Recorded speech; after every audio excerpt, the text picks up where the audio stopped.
Okay. Ito pong Pasko, kamusta po ang kapaskuhan niyo sa pamilya? Lonely. Kaming dalawa lang. May mga anak po ba kayo? Meron. Nasaan na po sila? May asawa na. Ilan po ang anak niyo? Dalawa. Dalawa. Bumukod na po. Mhm. Hindi sila umuwi sa inyo nung Pasko? Hindi. Hindi rin kayo pinapunta sa bahay nila? Malayo. Saan po Sa ba sila? Buanga. Ay, malayo. Oo. Yung isa po, Sa Marikina po. sa Marikina. Malapit lang siya. Marikina, hindi kayo Apa. nagsama nung Pasko po. Pinapupunta kami ron. Kaso nakakaroon pumunta ron. Paano yung bahay namin? Iwanan. Kaya doon kami. Hindi ho ba pwedeng isama yung bahay? Mabigat. Paano magsasama yun? Oo. Kasi nakaraan naman, doon naman kami sa kanila nung nakaraan taon. Ngayon, Sa bahay niyo naman. Sa bahay. Okay. kaya lang kami lang ng misis. Kaya malungkot? Bakit naman humalungkot? May kasama po kayo sa buhay. Hindi, kaming dalawa lang.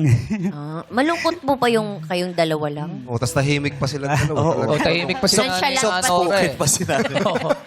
Hindi kasi syempre, di ba, kung ilang taon kayong nagpapasko na may kasamang mga anak, Masaya. magmula nung mga baby pa sila, Yes. tapos lumalaki unti-unti, nagbinata, nagdalaga, nag-aral, Nag-asawa. tapos biglang isang araw, wala na sila. Oh. Alam mo kaya sa Japan, nagiging problema sa Japan ang populasyon dahil ang dami Oo. ng ayaw mag-anak. Anak. Yes. Yes. Ayaw mag-anak. Yes. Kasi yung mga nagpapakasal, ang sinasabi nila, ba't pa kami mag-aanak? Sa kultura kasi ng Japan, umaalis din yung mga anak. Yes. At sa ending, silang mag-asawa lang rin naman ang May naiiwan. iwan. Even properties, parang hindi ina-acquire ng mga anak. Yeah. Yung ganun. Kaya may mga bahay ng mag-asawa na nung nawala sila, nandun lang yung bahay. Kasi even the properties, hindi ina-acquire ng mga anak. Yung ganun. Talagang kasama yung naghihiwalay talaga. Kaya hindi na, parang ayaw na nilang mag-anak. At saka kasama yan sa mga kinakatakutan ng mga magulang.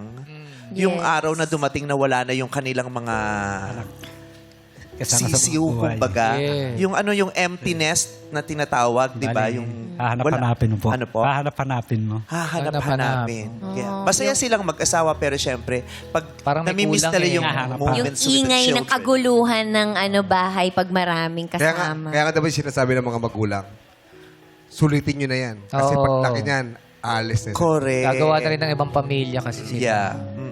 At saka yung greatest na act of love ng mga magulang is yung letting go. Oo. Yun ang parang nasa dulo ng bahagi ng pagiging magulang. Yung kailangang i-let go mo yung mga anak mo at hayaan mo silang lumipad at di ba? Sa sarili mabuhay nila. ng kusa. Pero for sure, naiisip naman kayo ng mga anak ninyo. Nag-uusap pa naman po kayo. Nag-uusap kami pag kailangan niya ng pera. Ay, Oh well. Sad.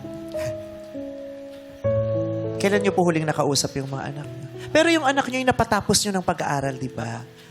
Ano pong napatapos niyo sa kanya? Advertising sa PUP. Oh, Wow. galing. Ganda ng school, PUP. Kaso wala pa pong trabaho. Wala rin siyang trabaho ngayon. Kasi pag nag-apply siya, laging, hindi natatanggap. Overqualified daw. Overqualified? Oh. Kasi yung mga pinapasukan niya na, sa mga, sa Marikina, di rin siya na, Tapos, kung nag-apply siya sa Auntie Anne's, bilang crew ng alang, hindi pa siya natanggap. Kailan kayo huling nagkausap ng mga anak niyo? Bago mag-birthday yung, bago mag-28, kasi birthday ng anak ko yung 28. Tumawag kayo o tumawag siya? Tumawag siya. Anong sabi niya? Sabi ko, pa, baka mayroon birthday ko. Sabi ko, nakapasensya na ako. Wala akong pasok, wala akong sahod. Wala naman akong 13 months. Si nanay ba ano pong trabaho? Wala po. Ako lang po. Sana magmula sa oras na ito at sa mga susunod pang mga oras at araw, magkaroon kayo ng maraming rason na magpapasaya sa inyo ni nanay. Mang-aaliw sa inyo, maglilibang sa inyo, magpapatawa sa inyo. Yung magkaroon kayo ng maraming dahilan para makalimutan man lang na wala na yung iba at kayong dalawa na lang ang magkasama. Bali, nagpapasaya na lang po sa amin yung mga pusa. Ilan ang pusa nyo? 14 po.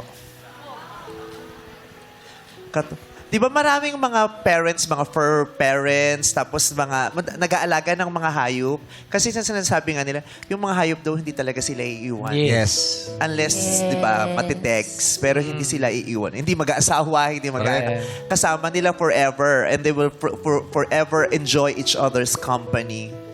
Kahit anong ginagawa mo, nandyan. Oo. Sa pagtulog, nandyan. Correct. Mawala ka nga lang ng konti, pagbalik mo, parang bagong kita kayo uli. Oo. Di ba?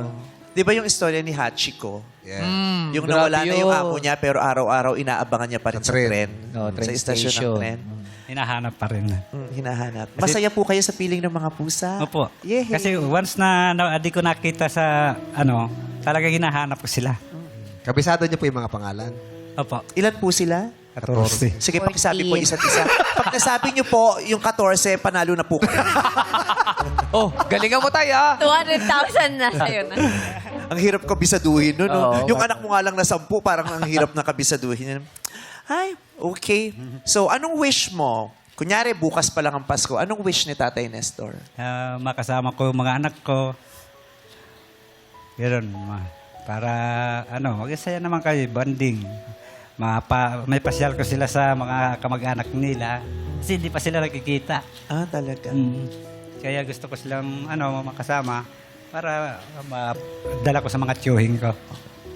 Eh, hindi po umuwi sa bahay.